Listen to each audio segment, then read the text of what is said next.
안녕하세요. 수술 읽어주는 남자 안과 전문 이성호입니다. 이번 영상은 석션로스 네 번째 시간으로 렌티큘 컷에서 석션로스가 발생할 경우 스마일 수술로 재시작한 경우에 대해서 말씀드리려고 합니다. 스마일 수술 과정에 대해서 먼저 복습을 해보겠습니다. 그림에서 보시는 것처럼 1번에서 4번 순서로 레이저가 되는데 그 첫 번째 과정이 바로 렌티큘 컷입니다. 이 과정에서 석션로스가 발생했을 경우에는 가이드라인은 렌티큘 컷이 진행된 정도에 따라서 리스타트 방법을 달리하라 안내하고 있습니다. 렌티큘 컷 과정 10% 이하에서 석션로스가 발생할 경우에는 처음부터 다시 시작할 것을 안내하고 있고요. 렌티큘 컷 10% 초과된 영역에서 석션로스가 발생했을 경우에는 조심스럽게 femtosecond 라식으로 수술을 하라 안내하고 있습니다. 하지만 렌티큘 컷이 10% 이상 진행된 경우에 시행하는 femtosecond 라식 수술은 현재 스마일 유저들이 많이 선택하고 있는 방법은 아닙니다. 실제로 스마일 수술 초기에는 femtosecond 라식을 재수술 방법으로 많이 선택을 하였고 이에 대한 논문들도 많이 나왔었습니다.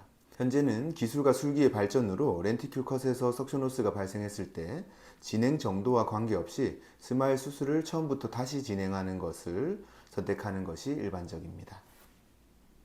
그래서 제가 정리하는 표로 말씀을 드리면 렌티큘 컷에서 석션로스가 발생했을 때 스마일 수술 재시작은 처음부터 다시 시작하는 것을 권장드리며 더 나아가 고려해야 될 것은 파라미터 변경 여부입니다. 처음 수술과 같은 파라미터로 진행할지 아니면 파라미터를 변경할지를 고민하고 선택해야 됩니다. 파라미터는 매개 변수라는 뜻입니다. 레이저로 각막의 모양을 디자인할 때 세밀한 모양을 선택하는 것이라 생각하시면 되겠습니다. 파라미터에 대해서 조금 더 말씀드리면 1번 렌티큘 컷 과정에서는 광학부, 옵틱존의 크기를 선택할 수가 있고요. 2번 렌티큘 사이드 컷에서는 사이드 컷의 각도를 조정할 수가 있습니다. 3번 캡 컷에서는 캡의 두께를 선택할 수가 있고요. 마지막으로 캡 사이드 컷에서는 사이드 컷의 각도를 선택할 수가 있습니다. 파라미터를 변경할 때 그 목적은 다시 시작하는 새로운 레이저가 기존 레이저보다 확실히 위에 시행될 수 있도록 하는 것에 있습니다. 앞선 영상에서 제가 레이저가 된 부분 아래쪽으로는 레이저가 되지 않는다 말씀드린 바 있습니다. 그래서 안전하게 그 위에 레이저를 하려고 하는 것이죠. 이때 선택할 수 있는 파라미터는 캡 시크니스와 옵틱존이 되겠습니다. 좀 더 구체적으로 말씀드리면 술자에 따라서 그리고 상황에 따라서 스마일 수술 재시작 시 파라미터를 변경할 수 있습니다. 변경할지 말지, 그리고 어떤 상황에서 변경할지, 그리고 어떤 파라미터를 변경할지, 마지막으로 얼마나 변경할지 술자가 고민하고 판단해야 될 부분입니다. 파라미터 변경 여부가 수술 결과에 영향을 주는 인자는 아니라고 생각합니다. 하지만 경험이 많지 않다면 파라미터를 변경하는 모디파이드 파라미터를 적극적으로 활용할 것을 권장드립니다. 그럼 저는 어떻게 하는지 알아보겠습니다. 저 같은 경우에는 많은 상황에서 파라미터를 변경하는 모디파이드 파라미터를 이용합니다. 비율은 대략적으로 한 7대3 정도 되는 것 같습니다. 파라미터를 변경하는 경우가 한 7 정도 되고요. 변경하지 않는 경우가 한 3 정도 되는 것 같습니다. 특별한 상황이 아닌 경우에는 모디파이드 파라미터를 사용하는데 왜냐하면 결과는 동일하다고 생각되지만 구조적으로 봤을 때 파라미터를 변경하는 것이 수술의 안정성에 더 도움이 된다 판단하기 때문입니다.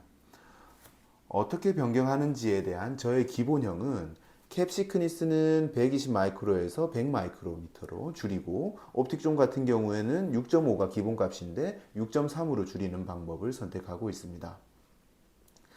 확실하게 새로 시작하는 레이저가 기존 레이저에 비해서 충분히 위에 형성될 수 있도록 하는 것이죠.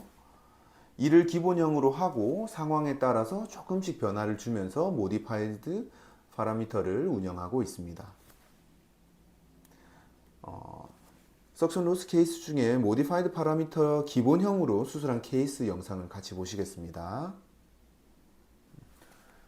여기 TP를 도킹하고 이제 석션을 걸고 레이저를 하려고 하고 있습니다. 이때도 계속 눈이 오른쪽으로 움직이는 것을 보실 수가 있고요. 레이저 과정 중에서도 계속 오른쪽으로 환자분이 눈을 움직이고 있습니다. 이때 레이저가 더 진행되지 않는데요. 제가 석션 로스를 예상하고 진행을 멈췄기 때문이고 환자분은 계속 움직이면서 석션 로스가 발생했습니다. 저는 환자분을 다시 안정시키고 모디파이드 파라미터를 세팅하고 수술을 이어갔습니다.